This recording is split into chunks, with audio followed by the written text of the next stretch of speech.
우리 예수님이 십자가를 향해서 걸어가십니다. 십자가는 당대의 사형틀이었고 죽음이었지만 예수님은 분명 이를 통해 하나님께서 이룰 것이 있음을 믿고 계셨습니다. 그것은 예고된 대로 엑소더스 해방이었습니다. 인간을 인간답지 못하게 하는 모든 멍에를 부수고 또 벗겨서 하나님이 지으신 그 본연의 모습을 회복하게 하는 일 하여 하나님과 화목하게 하는 것이 해방이었고, 이제 예수님은 그 길의 끝자락에 이르셨습니다. 오늘 복음서 본문은 유월절 엿새 전에 예수님이 베단이라는 마을에 도착하셨다고 증언합니다. 예루살렘으로 입성하셔서 이제 죽음 당하시기 직전 그분은 예루살렘으로 곧장 가지 않으시고 그로부터 3-4km 정도 떨어진 베다니라는 마을에 들르십니다. 사실 이 베다니라는 마을은 예수님과 특별한 관계를 가지고 있는 마을입니다. 오늘 본문 1절이 얼핏 증언하고 있듯이 그곳에는 예수님께서 죽은 자 가운데서 다시 살리신 나사로가 살고 있기 때문입니다. 요한복음은 이 나사로, 마리아, 마르다 남매와 예수님이 각별한 사이였다는 것을 증언하기도 하는데, 예수님이 나사로를 비롯한 그들을 사랑하셨다라고 표현되어 있습니다. 나사로가 병들어서 죽었을 때 예수님은 그 장례 중인 베다니 마을에 오셔서 마리아와 마르다와 또 베다니 온 마을 사람들이 죽음의 멍에에 사로잡혀 있는 것을 보시고 비통해 하셨습니다. 죽음은 모든 인간을 사로잡고 있는 궁극의 멍에, 예수님은 그 무덤에 들어가 이미 썩은 냄새가 나는 나사로를 살리십니다. 이는 단지 한 개인을 살린 이적이 아니었습니다.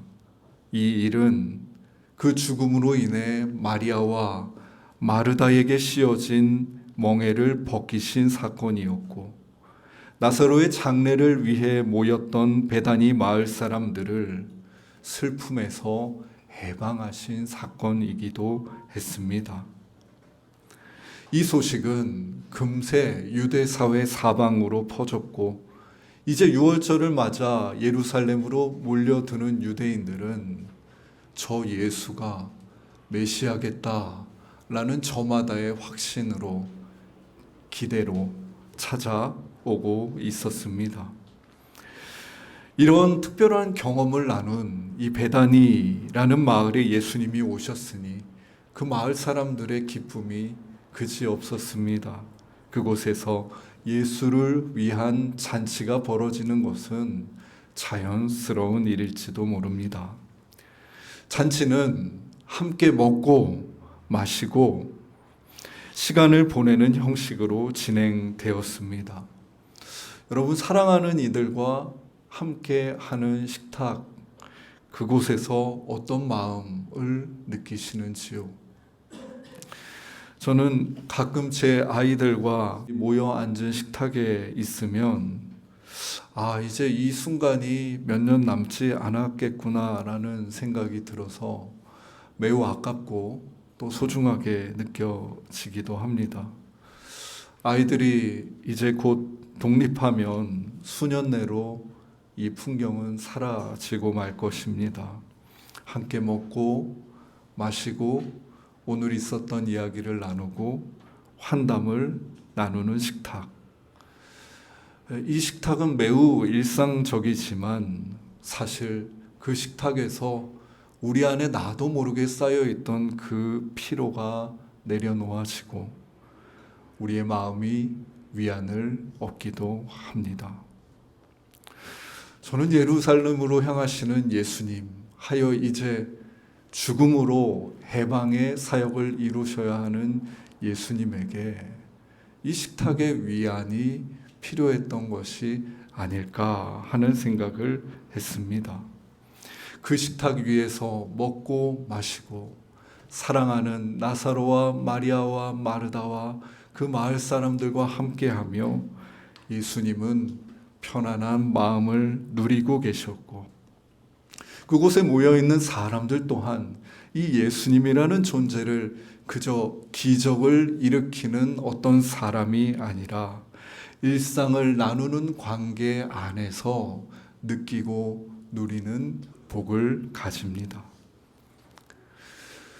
그런데 우리는 이쯤에서 이 유대인들이 식탁에서 식사할 때의 자세에 대해서 한번 기억할 필요가 있습니다. 그들은 우리처럼 식탁에 직각으로 앉아서 먹는 식사 문화를 가지고 있지 않았고, 우리에게는 조금 낯설지만 식탁을 향해서 비스듬하게 기대어 앉아 다리를 쭉 뻗은 모습이 보편적인 식사 자세였다고 알려집니다. 그러니 그런 자세에서 그 식탁에 참여한 사람들의 발이 한켠에 노출되어 있는 것은 자연스러운 일이었습니다. 저녁 식탁의 분위기가 무르익어 가는데 마리아가 예수님에게 찾아와 그 예수님의 발에 향유를 붓습니다. 오늘 본문 3절입니다. 마리아는 지극히 비싼 향유 곧 순전한 나드 한 근을 가져다가 예수의 발에 붓고 자기 머리털로 그의 발을 닦으니 향유 냄새가 집에 가득하더라. 여러분도 이 본문을 읽으면서 생경함을 느끼셨겠지만 이는 보편적인 행동이 아닙니다. 그가 부은 향유가 본문 5절이 말하고 있듯이 300데나리온, 그러니까 당시 노동자의 1년 연봉에 해당하는 굉장히 비싼 금액이었는데, 이것을 단숨에 한 번에 예수님의 발에 붓고 있으니 사람들은 놀라지 않을 수 없었습니다. 우리는 묻게 됩니다. 도대체 무엇이 마리아를 저렇게 아낌없이 향유를 드리게 했는가? 보통 철학자들은 인간이 자신의 존재를 보존하고 유지하고 확장하려는 충동에 의해 살아간다고 말합니다. 대표적으로 철학자 스피노자는 에티카라는 그의 책에서 모든 사물은 자신의 존재 속에서 지속하고자 노력한다며 이를 명명하여 코나투스라고 했습니다. 코나투스는 라틴어로 노력, 애씀, 시도를 뜻하는 단어인데 자기를 어떻게든 보존하고 지키려고 노력하는 그 인간의 모습을 나타내는 말입니다. 코나투스적인 인간은 더 많이 잊고자 하며 더 강력하게 잊고자 합니다. 대가를 바라지 않음, 사심 없음이나 그저 타자를 위한 계산 없는 희생은 코나투스적 인간에게 합리적인 원칙이 아닙니다. 그것은 그저 성인이나 세상을 모르는 바보들이나 하는 행동. 코나투스적 인간은 자신에게 이득이 되지 않는다면 결코 움직이거나 행동하지 않습니다. 그런데 마리아가 어쩌면 우리 모든 인간의 보편성으로 자리 잡은 이 코나투스적인 본성을 거슬러서 예수님에게 향유를 부어버리고 있는 것입니다. 예수님의 발치에서 말씀을 들었던 경험을 가진 마리아, 또 예수님으로 인해 죽은 오라비가 살아난 경험을 한 마리아는 예수님과 가지는 그 지속적인 관계 안에서 내 안에 깊이 뿌리내린 코나투스적 본성이 조금씩 변형되는 것을 경험한 것입니다. 그 변형의 방향이 무척 인상적인데 자기 보존과 유지와 확장을 추구하던 인간이 그 반대로 자기 비움, 곧 케노시스를 추구하게 되었다는 데 있습니다. 코나투스라는 말의 반대편에 있다고 볼 수 있는 케노시스는 자신을 비우고 소멸하고 약하게 만드는 전혀 다른 삶의 방식을 말합니다. 마리아는 아낌없이 부어진 이 향유처럼 자신의 모든 것을 예수님께 드림으로써 케노시스의 상태를, 그 순간을 살아냅니다. 베다니에 벌어진 그 잔치의 절정이 바로 이 순간이라고 말할 수 있을 것입니다.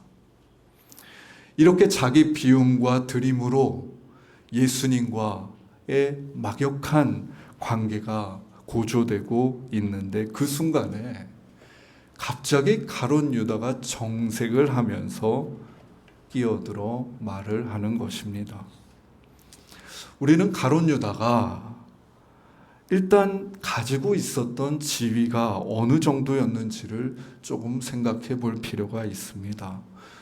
여러분, 성경에는 예수님에게 70인의 제자가 있었다는 기록이 있고 또 당연히 알려지지 않은 여제자들, 무명의 제자들이 많이 있었습니다. 그런데 그 많은 제자 그룹들 중에서도 12제자는 단연 예수님의 측근으로 곁을 지키는 자들이었습니다. 우리가 누가복음을 살펴보며 알게 되었듯이 예수님은 12제자가 그저 무작정 자기를 따르는 자로만 존재하게 두지 않으시고 그들에게 병 고치는 능력과 귀신을 쫓아내는 능력을 위임하시고 그들이 각 마을에 다니면서 그 일을 수행하게 하십니다. 그러니 그 12제자가 가서 귀신이 쫓겨나고 병 고침을 당하는 마을에서 사람들이 예수님의 제자들을 향해 가졌을 존경과 우러러봄은 보편적인 것을 넘어서는 것이었습니다. 뿐만 아니라 시기적으로 예수님이 이 베다니 마을에 이르셨을 때는 유대 온 사회가 예수님이 메시아가 아니겠는가 여기고 있었으니 이러한 예수님을 향한 사람들의 기대는 12제자의 어깨를 더욱 으쓱하게 만드는 요소이기도 했습니다. 우리 예수님이 권력관계를 만드시는 분은 아니셨지만 서열을 짓는 인간들은 본성상 누가 높고 낮으며 누가 더 예수님과 가깝고 뭔가를 따졌습니다. 가룟 유다는 그 제자들 중에서도 잔치 중에 갑자기 끼어들어 그 분위기를 깨며 자기가 하고 싶은 말을 할 수 있을 정도의 강력한 입지를 가진 사람이었습니다. 그는 향유를 붓는 마리아를 향해서 이렇게 말합니다. 5절입니다. 이 향유를 어찌하여 300데나리온에 팔아 가난한 자들에게 주지 아니하였느냐.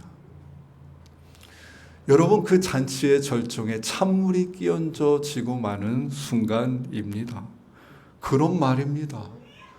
그는 돈꾀를 맡고 있는 담당자답게 저 향유를 정확하게 숫자로 환산하여 말할 뿐만 아니라 예수님의 공동체가 가지고 있던 보편적인 가치인 가난한 자를 향한 지향을 말하며 마리아의 행위가 잘못되었다고 비판합니다.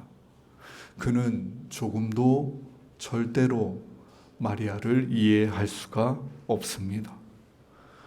보존과 유지와 확장의 책임을 맡고 있는 그에게 마리아의 행위는 낭비에 불과했습니다. 그는 더 공리적이고 실용적이고 효과적인 방법을 만들어 내고자 하며 마리아의 행위에 문제를 제기합니다. 사실 가룟 유다의 이러한 입장이 조금 답답하게 보일 수도 있지만 이러한 태도와 모습은 예수님의 제자 공동체에 반드시 있어야 하는 또 하나의 모습이기도 했습니다. 그래서 예수님은 그에게 돈 궤를 맡겼고 그는 그 제자 공동체에서 그 역할을 맡아 감당했던 것입니다. 마치 마르다와 마리아가 다른 방식으로 예수님을 섬기고 사랑하면서 살듯이 가룟 유다와 마리아 역시 다른 방식으로 예수님을 동일하게 섬기고 있었던 것입니다. 사실 그랬다면, 그런 것이었다면 문제가 되지 않았을 터인데 성경은 가룟 유다의 본심이 그것이 아니었다고 폭로합니다. 6절입니다. 이렇게 말함은 가난한 자들을 생각함이 아니요 그는 도둑이라 돈궤를 맞고 거기 넣는 것을 훔쳐가미러라. 그는 표면적으로는 가난한 자들을 생각하는 듯 번지르르하게 공리며 실용을 강조하여 말했지만 본심은 이 마리아의 향유를 통해서 내가 실익을 누리지 못하게 된 것에 부화가 난 것이었습니다. 하여 참지 못하고 잔치를 가로막으며 그와 같이 말한 것입니다. 그 중심에 있는 것은 나의 유익, 자기입니다. 성경은 그런 가룟 유다의 상태를 가리켜 도둑이라고 단정합니다. 무서운 일입니다. 자기 보존과 유지와 확장은 필요한 일이지만 인간이 그것에 매몰되었을 때 하여 이 코나투스적 극단의 상태에 이르렀을 때 우리는 그저 도둑과 같이 되고 만다는 것입니다. 이것은 유다 자신에게 매우 큰 비극이 아닐 수 없습니다. 예수님의 최측근으로서 예수님의 베다니 사역을 이제까지 모두 다 보았고 베다니 사람들이 그렇게 예수님을 믿게 되는 과정도 보았고 하여 예수님에게 마리아가 향유를 붓는 이 모습을 맥락적으로 이해할 만하지만 가룟 유다의 코나투스적 본성은 그 시야를 비좁게 축소시켜서 내 눈 앞에 벌어지고 있는 구원 사역과 은총을 보지 못하게 합니다. 그는 심지어 예수조차 내가 얻어낼 무엇이 있는 존재로 바라봅니다. 그의 관심은 사실 예수도 구원도 헌신도 아닙니다. 돈입니다. 마리아에게 향유는 자기를 비워드리는 케노시스, 자기 드림과 쏟아냄의 통로가 되었지만 가룟 유다에게 향유는 팔아서 나에게 유익을 줄 수 있는 코나투스의 통로로만 보였습니다. 이렇게 도둑이 된 유다는 관계의 본질, 눈앞의 상황의 본질, 그리고 내 인생에 주어진 하나님의 뜻이 무엇인지를 알아차릴 수가 없습니다. 하여 그는 한 걸음 한 걸음 자멸의 길을 갑니다.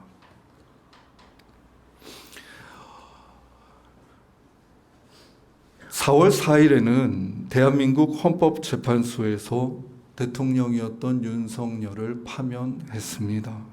헌재는 12.3 불법 계엄 선포, 국회 정치 활동을 금지한 포고령, 군과 경찰을 동원한 국회의 통제, 선관위 압수수색, 정치인과 법조인 체포, 이 5가지 사안에 대해서 아주 중대한 위법 사안이라고 조목조목 판단했습니다. 저는 이 헌재의 이야기를 들으며 특히 그 판결문의 한 문장에 주목하게 됐는데 그것은 이러합니다. 국가 긴급권 남용의 역사를 재현하여 국민을 충격에 빠뜨리고 사회, 경제, 정치, 외교 전 분야의 혼란을 야기하였다. 국가 긴급권 남용의 역사를 가지고 있는 우리나라에서 그 남용의 역사가 다시 한번 재현되었다는 이 판결문의 문장은 사실 매우 뼈 아픈 것입니다. 우리나라는 1980년 광주 민주화 운동에서 전두환 정권을 유지하기 위해 국가 긴급권을 남용하여 계엄군을 동원해 광주 시민들을 폭력적으로 진압하고 사살한 아픔이 있는 나라입니다. 또한 지난 4월 3일은 제주 4.3 사건 77주년 기념일이기도 했습니다. 한국 현대사에서 6.25 한국전쟁 다음으로 인명피해가 많았던 이 사건에서도 국가 긴급권, 곧 계엄이 발령되었고 군과 경찰 토벌대는 당시 제주도민들, 아이와 노인, 남자와 여자를 구분할 것 없이 무차별적인 학살을 자행했습니다. 인간이 인간을 향해서 이처럼 무차별적인 학살을 감행할 수 있는 것은 나만이 옳고 나만이 살아남고야 말겠다는 코나투스적 본성이 극단에 이르렀을 때에야 가능한 일입니다. 안타깝게도 우리 민족의 역사는 그와 같은 코나투스적 본성이 극단의 이름으로 나타나는 상흔을 가지고 있는 것입니다. 이것은 우리나라만의 이야기가 아닙니다. 원주민 학살, 식민지화, 노예제도, 자본주의적 착취가 이어지는 그 모든 역사적 현장에 이와 같은 코나투스적 본성이 극단에 달한 행위는 반복적으로 작동되고 있는 것입니다. 예수님은 자신에게 모든 향유를 바치고 있는 마리아, 그 잔치의 절정을 가로막는 가룟 유다를 향해서 이렇게 말씀하십니다. 7절입니다. 예수께서 이르시되 그를 가만두어 나의 장례할 날을 위하여 그것을 간직하게 하라. 마리아의 행위를 가만두라는 말입니다. 네가 낭비라고 생각하고 네가 스스로에게 유익이 되지 못한다고 생각하는 그 완고한 코나투스적 본성을 거두라는 말씀입니다.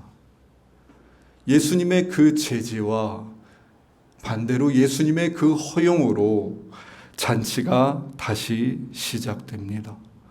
사람들은 다시 음식을 먹기 시작했고 마리아도 남은 향유를 아낌없이 붓습니다. 예수님은 자신의 발에 하염없이 흐르는 향유를 보며 무슨 생각을 하셨을까요?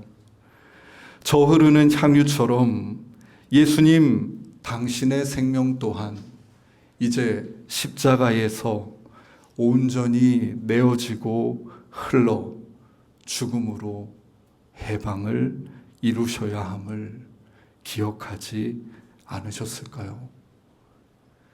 마리아가 보여주고 있는 저 케노시스적 행위, 그리고 예수님이 이제 십자가에서 보여주실 저 케노시스적 행위는 잃어버림으로써 얻고 잃어버림으로써 발견되는 역설의 길이며 예수님이 먼저 걸어가시고 예수님을 믿는 그리스도인들이 따라 걸어가야 할 길이기도 합니다. 하나님이 사랑하시는 숲 가족 여러분, 우리도 저 배단위 잔치에 참여하여 잠잠히 머물러 봅시다.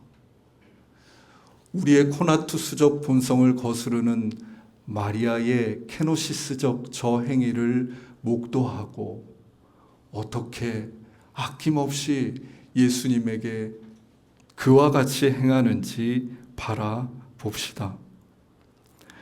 그리고 우리 주변에, 우리 삶의 자리에 어쩌면 이미 허락되고 주어져 있는 아낌없이 부어지는 향유와 같은 순간들은 없었는지도 한번 돌아봅시다. 순전한 자기 나눔이 있는 곳, 순전한 자기 내어줌이 있는 그 곳으로부터 사실 우리의 생명도 토대를 삼고 지금 이 모습 여기에 이르렀을 것이기 때문입니다.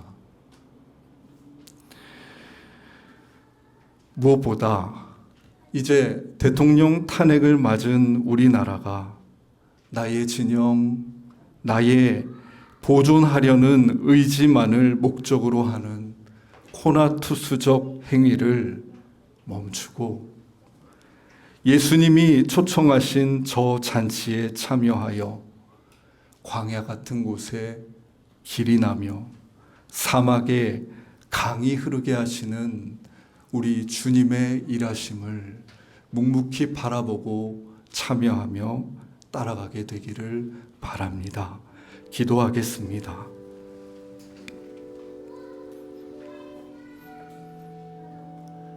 하나님, 저 배단위 잔치에서 내가 가진 모든 것, 그것을 하나님께 부어버리는 마리아의 모습을 목도합니다. 주님, 그것은 우리에게 매우 낯설고 생경스러운 모습입니다만 오늘 우리를 그 배단위 잔치로 초대하여 주시니 감사합니다.